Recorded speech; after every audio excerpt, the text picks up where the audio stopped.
Why is it that you can spend £8,000 on diagnostics and still have a lame horse? Owners are left with no plan, no direction, and only a huge hole in their bank account.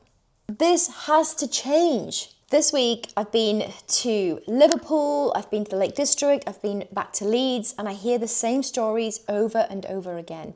Owners spending thousands of pounds on nerve block, x-rays, bone scans, you name it, but they still have a lame horse. And the worst thing about it, besides the lame horse, is they have no plan, they have no direction. The owner is left Googling at 2 a.m, Facebook groups, trying to figure out what is going on with their horse, and yet they've maxed out their insurance. Our industry has normalised this. As long as the vet doesn't see anything majorly wrong, then the owner is left to either have some medication or rest and wait. Wait for what? What's going to magically change? That's not a plan. That's passing the buck. And it's definitely not good for the rider and, most importantly, the horse. We need to move away from just diagnostics. Yes, it's so important to know what's going on with your horse, but how many of you know, or have had a diagnosis and you know or have seen that it's not just that one area that's the problem? The body, our bodies, our horses' bodies moves as one. So if there is a diagnosed pathology in one area of the body, it is going to be affecting the entire system. Why are we not treating that way? Why are we not, as an industry, coming together and working as a team? One that looks at the whole horse, the management, the nutrition, everything that goes into helping that horse. And then, this might upset you, but the rider's skill set, the rider's posture, the rider's weight, I'm going to say it, the rider's health. Because we don't ride the x-ray, we ride the body of the horse. No scan, no vet, no practitioner can tell you how that horse is feeling, or how these daily habits and patterns of compensation are affecting its lameness, its body, its nervous system. This week I saw a beautiful young horse, 4 years old. Since I've last seen her, which was 2 years ago, she has been to the vet, has had £8,000 spent on her. The horse is still uncomfortable, still lame, and the owner is left frustrated with a maxed out bill of £8,000. I was called in and the owner said, "Nika, I just want to know a plan. I just want to know what to do with my horse." And I really felt for her, because as owners, we do everything we can financially, emotionally to help our animals. Vets are trying their best as well. I'm definitely not shaming anyone here. I'm calling everyone out. I'm calling myself out. As a collective, as a team, for the benefit of the animal, but also our mental health, we need to come together. There is no such thing as a pathology that can't affect the entire body. I'm sure you know yourself, if you've ever sprained an ankle, what effect that has on your knee, on your hip, on your lower back, God, on your shoulder. How many of us have slept on a pillow that we then have neck pain, we have back pain, jaw pain?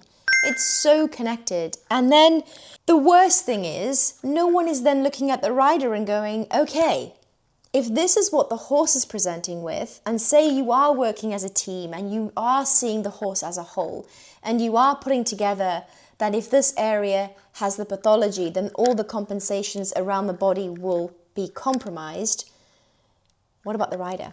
Because how many riders do you know take full responsibility for their health? And I don't just mean someone that has the awareness, because I see a lot of riders saying, "Nika, I'm starting to notice that I don't have the strength anymore. I've noticed after having children that I'm a little bit more anxious within myself and I second guess things." I can see this. I can see the shift in the industry, which makes me extremely happy. But then nothing happens with it, because a lot of riders are saying things like, "I haven't got time. I'm too busy. I haven't got the money. All the money goes on the horse." But they're spending £4,000 on a saddle. Where did the £4,000 come from? You will find the money because your horse is involved. What about your own health? I have had many lessons myself where the lessons have been for me, not the horse. And I've had these magical moments where I'll ride a horse, I know what's going on in their body because I've worked with them for a while and I've ridden them for a while. So I almost get on, and I know I'm not alone here, but I almost ride the horse of yesterday, or the horse that I know its weaknesses and its issues and its stiffnesses from the last few months. What about my own? And when you have these lessons with instructors and talented individuals that say, hang on a minute, Nika, how about your left hip? Let's try this exercise off the horse to improve your hip mobility. Let's improve that lower back spasm before we get on the horse and expect our horse to be so loose, so supple, be able to bend left and right. Now, I'm obviously being a bit playful with what I'm saying, because if you're watching this and you're still watching it now, you resonate with what I'm saying. And if you haven't already, don't forget to give me a follow and subscribe. When I was on this horse and I worked on my left hip before I got on, then we did some exercises without stirrups, a lost art. I remember growing up as a child riding bareback so many weeks and having lessons with no stirrups to improve my balance. Where does that happen? It doesn't happen anymore. Take a deep breath. What I'm trying to say is, the horse felt so different when I worked on myself that it really made me realize, imagine if all riders, because you know your weaknesses, I know mine, no one's perfect and no one's telling you to be perfect, but how much time, money, effort, stress, emotional stress we would save by taking responsibility for our own health.